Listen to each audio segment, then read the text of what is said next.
It's always difficult to decide to hand rear an animal, to be a surrogate parent. In the last few decades, only a handful of polar bear cubs have been hand reared, and it's a challenge every time. But these animals deserve a chance.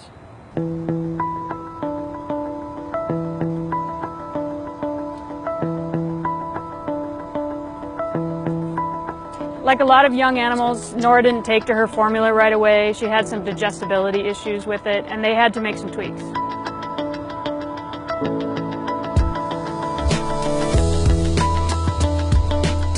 At this point, she was lucky to be alive. The Columbus Zoo did a remarkable job with what is an extremely challenging situation.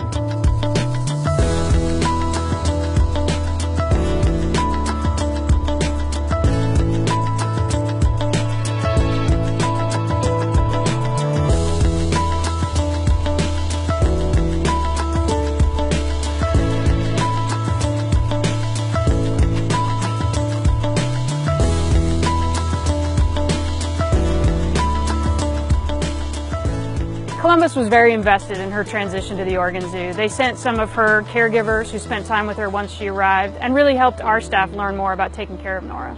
So when Nora first arrived, just like a toddler, she would throw tantrums, kicking and screaming if she didn't get what she wanted.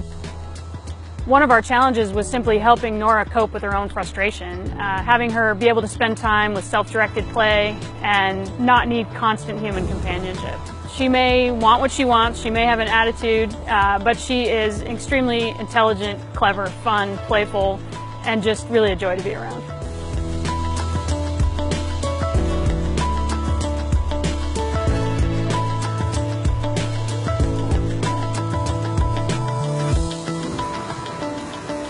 We knew we would have challenges with Nora due to her unusual upbringing. Imagine you're a bear being hand-raised by people. You've maybe seen another bear in the distance, but all you've ever known is people, and you may well think you are a person.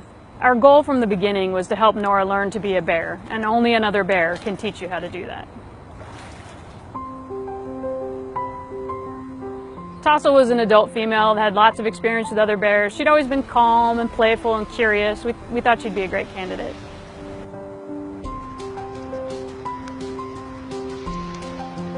Tassel and Nora had seen each other and smelled each other, but eventually you have to open the door. And when we did, Tassel came running out, ready for a play session, and I think it terrified Nora.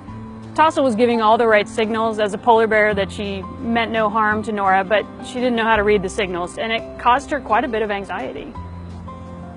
We have a couple techniques for helping animals manage their own anxiety. One is behavioral. We do these Zen sessions where we sit with them and we help them learn how to calm their body and calm their emotional response. The other, just like you would with your pet, is to use medication. She was on an anti-anxiety medication during that time just to help her calm down.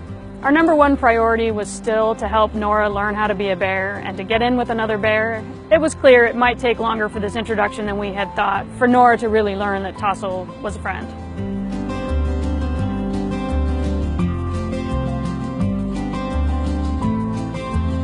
Climate change and loss of sea ice is forcing some polar bears to have to swim much longer distances. Scientists need to understand how this might affect them. In 2015, we began collaborating with the U.S. Geological Survey to look at the energetics of swimming in polar bears.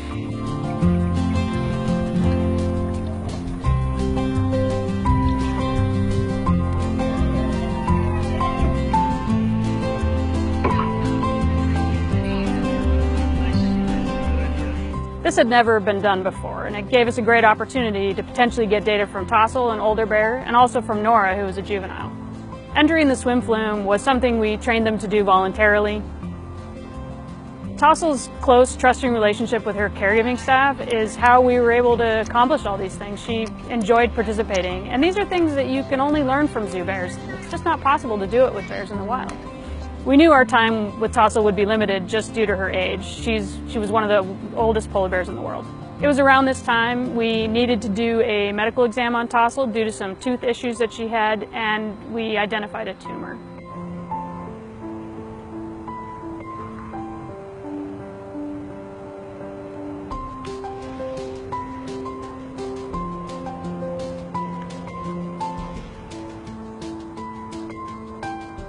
Tossel gave us the unique opportunity to learn from zoo bears things that might help save her wild counterparts.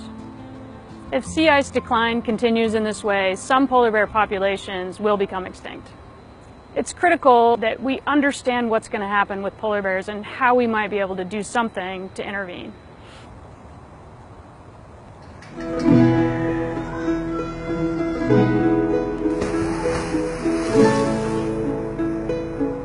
The first time Nora discovered the flume, it was on her own. We had given her access to it, and she wandered in there and thought it was basically a playpen made just for her.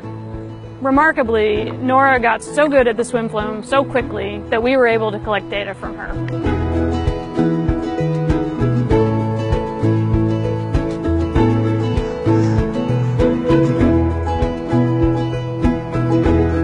We had been waiting essentially for another bear in the population to be old enough to leave her mother, and the goal had always been to try to get them together if we could.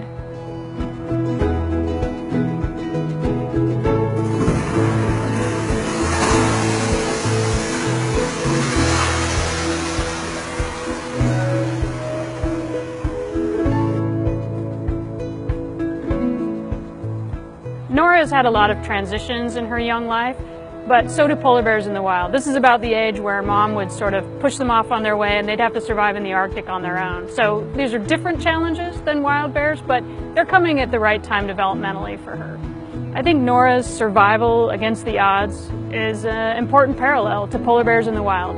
Millions and millions of people have seen videos of Nora and fallen in love with her. Imagine if all of those people took action for climate. We could change the future. And it's not just about polar bears, it's about all of us. It's hard to see Nora go, but when I think back on those early days and her chances of survival, and now watching her turn into an adult bear and go off to the next step to meet another bear and be a bear, we couldn't be happier for her. Those first critical weeks will affect her joints and her bones as she gets older, but she's already defied the odds. Nora is a survivor. She is strong, she is bold, she is confident. She's also a little bit of a peanut. She's kind of small, which might help with the joint issues, but she's a fighter. She's gonna make it.